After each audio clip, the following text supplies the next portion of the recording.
Olá, alunos. Tudo bem? Tudo na paz? Tudo em órbita? Dando continuidade ao assunto cinemática, vamos abordar aqui o último assunto de cinemática, são equações horárias do movimento. A partir das definições nós vimos lá de velocidade escalar média, podemos representá-la dessa forma, como nós vimos, né? Nas últimas aulas, na lista. Velocidade média é a variação da posição ou do espaço, né, em função do tempo. Ou seja, a velocidade média é isso. A variação que o móvel deslocou, percorreu, em função do tempo gasto nesse percurso ao longo da trajetória.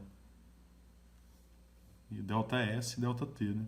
ΔS é a variação da posição final menos inicial. Tempo, né? Variação do tempo, medida do tempo, do início ao fim do movimento, é o tempo final menos o tempo inicial. E no movimento, no tipo de movimento que o móvel descreve, um dos tipos de movimento é o movimento uniforme. Uniforme porque a velocidade vai ser uniforme, ela é constante ao longo da trajetória. Ela não diminui nem aumenta.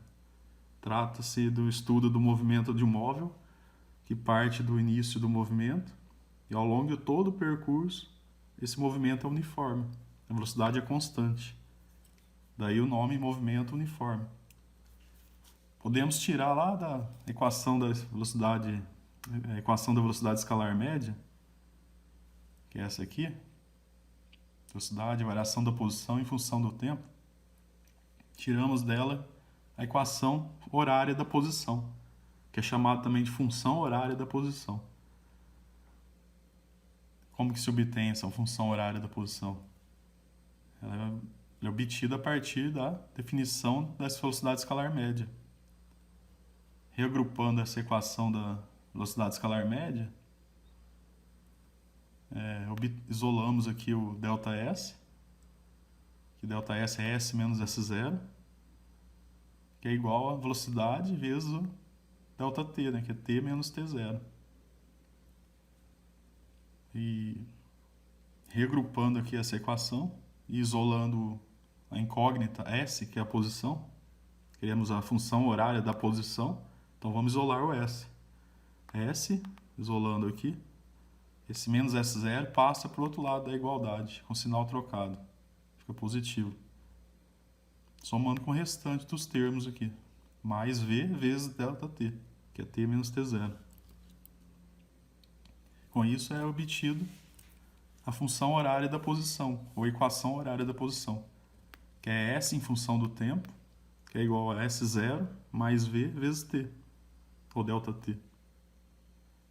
Então, nesse tipo de movimento uniforme, um corpo que se move em movimento retilíneo uniforme, quando viaja em uma trajetória retilínea, com velocidade constante. Daí o termo, movimento uniforme, significa velocidade constante. A velocidade é constante e a aceleração é nula. Porque não tem aceleração do móvel. Ele não está acelerado, ele está com velocidade constante, ele não está nem acelerando, nem desacelerando. Por isso que a aceleração é nula no movimento uniforme. Então estas são as duas condições que descrevem um movimento uniforme para essa função horária da posição, que é a velocidade constante e aceleração nula. Então essas são as duas condições no movimento uniforme.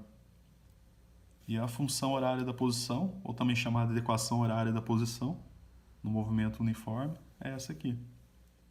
Aqui está implícito que é essa em função do tempo, como aqui, né? Posição em função do tempo. Aqui a gente omite para efeitos práticos de escrita. Mas como é função horária da posição, então a posição em função do tempo. É igual a posição inicial mais a velocidade vezes o tempo. Ou ΔT, né? Está implícito aqui. A gente coloca só ΔT porque o T é igual a zero. O móvel parte do tempo inicial, que é igual a 0 segundos. Então, basicamente, essa é a cara da equação ou função horária da posição para o movimento uniforme. S em função do T significa o quê? A posição vai depender do tempo, onde a velocidade é constante. E temos outra constante aqui, que é a posição inicial, de onde o móvel saiu. Ela pode ser zero também. Mas a velocidade é uma constante. O móvel vai ter um valor constante, uniforme, né, ao longo do percurso na trajetória. Por isso que se diz a função horária da posição. Esse valor de S depende do tempo gasto pelo móvel multiplicado pela constante, que é a velocidade. Em que situação prática no dia a dia que a gente aplica essa equação horária da posição no movimento uniforme? Um exemplo daqui. É um trecho de uma estrada de 20 km. As velocidades permitidas para trafegar veículos pesados é de 70 km por hora. E para veículos leves, carros, etc., é de 80 km por hora. A situação diz que suponha que um caminhão pesado e um carro leve iniciem o trecho simultaneamente. Ou seja, eles partem da mesma posição e do mesmo tempo inicial. E mantêm velocidades iguais às máximas estabelecidas.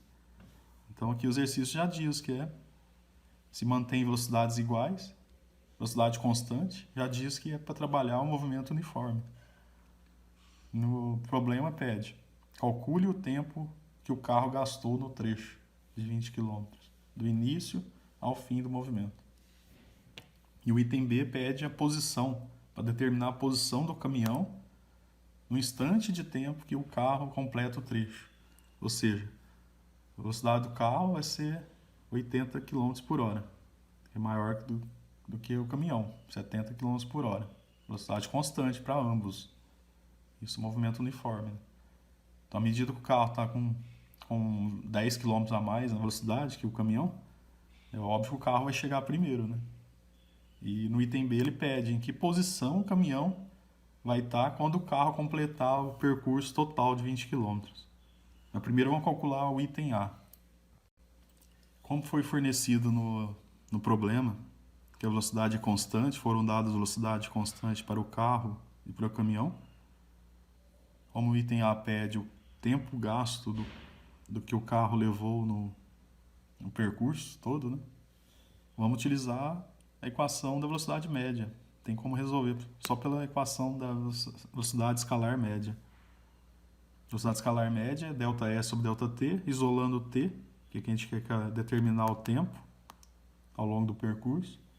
ΔT, então, é ΔS sobre velocidade média.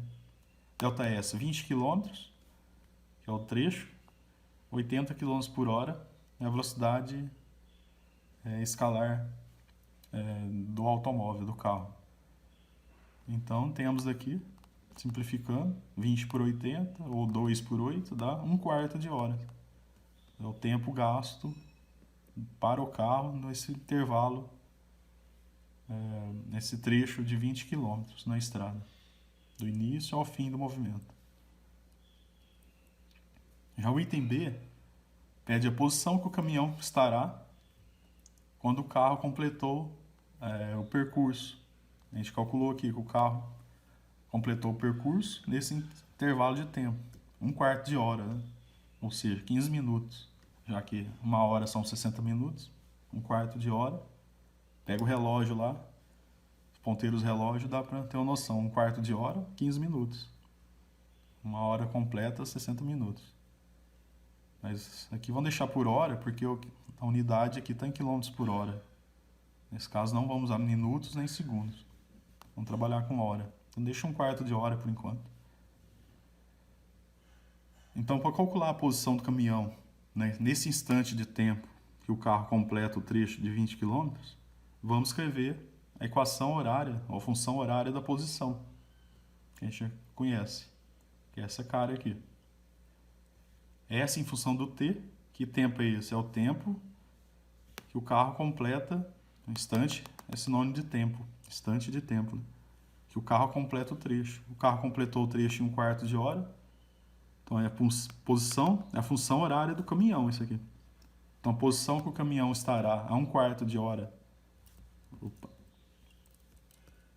a 1/4 de hora do percurso completado pelo carro, é igual a S0, porque ambos partiram simultaneamente, num tempo inicial, uma posição inicial, referencial. Então, S0 é 0 km. O caminhão também. Mais a velocidade máxima que o caminhão transita, que é 70 km por hora, vezes o ΔT.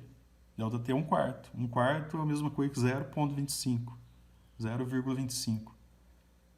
Multiplicando 70 km por hora vezes 0,25 horas, dá 17,5 km. Ou seja, essa é a posição do caminhão para esse instante de tempo. Essa em função do t, né? Aqui. Essa em função do tempo. E o tempo é referência ao tempo gasto pelo carro nesse trecho. Foi o que pediu nesse caso, nesse exercício, no item B. Então, a posição do caminhão estará a 17,5 km, esse trecho do percurso da estrada.